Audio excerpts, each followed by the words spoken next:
Medical Mountain Night Talk. The causes of disease you can't find in modern etiology. Dear friends, when you as a high school student receive a high-tech cultivation in the medical school of a famous university, through the etiology, pathology, diagnosis, and good at treatment, etc. A medical student clinical class in the most important, the most core memory and behavioral specialized training. Do you realize that you worship this holy temple? May exist a lot of false theories and sermons so that you gradually step into a contrary to the truth. The narrower and narrower dilemma in practice. The more you practice, the narrower the dilemma. As a practitioner of traditional Chinese medicine with an apprenticeship, a college of traditional Chinese medicine, a university degree in medicine, and more than 40 years of medical experience as a doctor of traditional Chinese medicine, I would like to tell you about a representative case of mine. Some of my experiences are more than 20 years of searching for a teacher without a door, confused. And finally, because of the joy of practicing Dafa to break through the doubts and solve the confusion, the true knowledge and insight, convincing. In terms of etiology, whether Chinese medicine or Western medicine theory has a very detailed discussion, but in clinical patients usually cannot be very precise about the cause of their own illness, especially many stubborn chronic diseases. Even in the doctor's revelation of guidance, the patient is probably difficult to determine, and ultimately the doctor had to be written in the medical record of the appearance of unknown reasons for the appearance of what symptoms. It is the doctor are considered no cause of the disease is illogical, simply cannot say, difficult to determine. So there is a very low level of awareness of the importance of the cause in the diagnosis and treatment of chronic diseases, and often more emphasis on the study of pathology. For instance, about 20 years ago, a colleague introduced me to a senior engineer who had glaucoma and ended up blind. I've never treated glaucoma patients, especially those over 65, and I've seen several major hospitals' ophthalmologists declare that there's no therapeutic value in treating them. So I told my friend again and again that although Chinese medicine is generally not divided into sections, the doctor's experience makes a difference in how the disease is diagnosed and treated. This patient would be better off if you could find a specialist who has been trained for at least 2 or 3 years. Finally, my friend said that Mr. Wang had lost all confidence in hospital treatment. I told him that you were not only an experienced Chinese medicine practitioner, but also an accomplished Qigong practitioner, and that he would surely find a solution, which is why he had an urgent need for treatment again. I arranged to meet this patient at 9 p.m. on the administrative shift. It was November, and after a young man helped him in, he walked from the darkness of the night into the brightly lit office of the hospital. As soon as he walked in the door with the huge contrast of light, I said, "Point to the light." He looked at it for a while and ended up pointing in the wrong direction.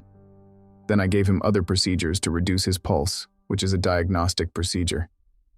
At this time, my heart is unusually quiet.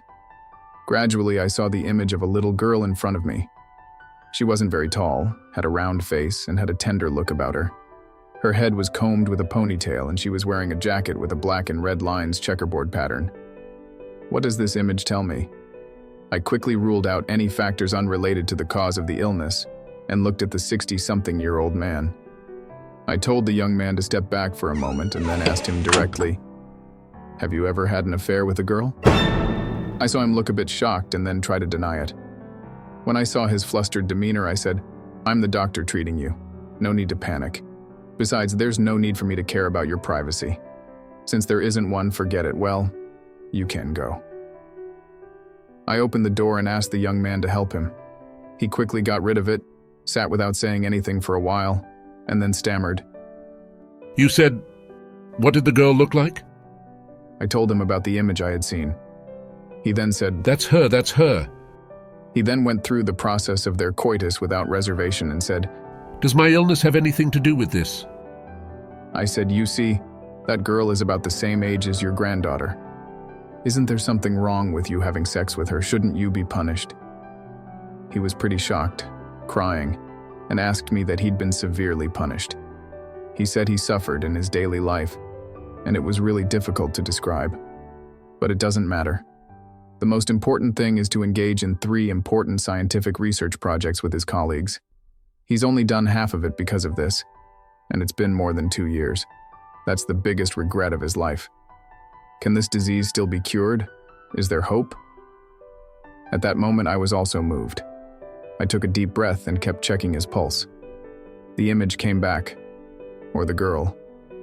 This time, she undid her corset to show her right breast, which was a full one. What was this hint again? I stopped for a moment, then brightened up. There's a way to cure your disease, I said. You need that girl's right breast milk to point your eyes. He seemed excited to hear this. Who knows where she is now? Who knows if she is married? Who knows whether she is nursing now? I said that the arrangement of fate may be predetermined. Perhaps God has a heavy trust in you, will give you a chance. It's been over a year since I last saw Wang Gong. I was walking across the road from the university and noticed the road lamps and lanterns. I didn't see anyone I recognized, but I thought I saw Wang Gong. I went over to get a closer look. He had a radiant, dashing demeanor, but his facial expression had changed over the year. He seemed more observant, and his eyes left a deep impression. I couldn't imagine that he was the same person I'd seen a year ago. Even the light seemed to have no effect on his vision. I walked up to him and said, "Hey, do you recognize me?" He shook his head, so I asked, "Hey, do you know my voice?" He nodded, so I asked, "How are your 3 scientific research projects going?" He looked at me quizzically, so I said, "Let's go somewhere to talk." We went to the roadside flower pond and asked him, "Hey, have your eyes been cured?" He had a serious look on his face and suddenly grabbed my hand tightly and asked, Are you Dr. Zhao? I nodded, and he said excitedly, I'm so grateful to you.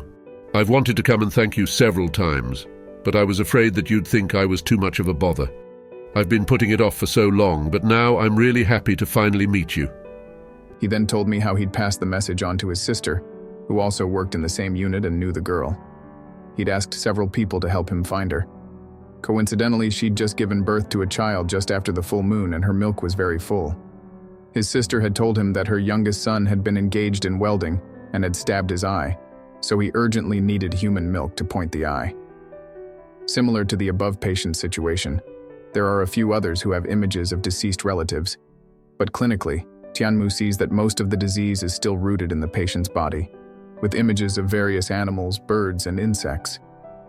Most of the insects are very small but very dense and difficult to see clearly.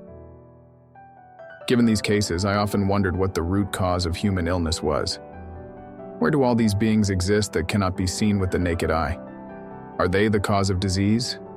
If they are not, why do targeted treatments often yield unexpected results that are beyond the reach of all medical methods? If so, why can modern science not determine their existence and establish their place in the etiology? In the past, we've also heard about claims of possession, retribution, and so on. But they were dismissed and criticized as futile superstitions and pseudoscience.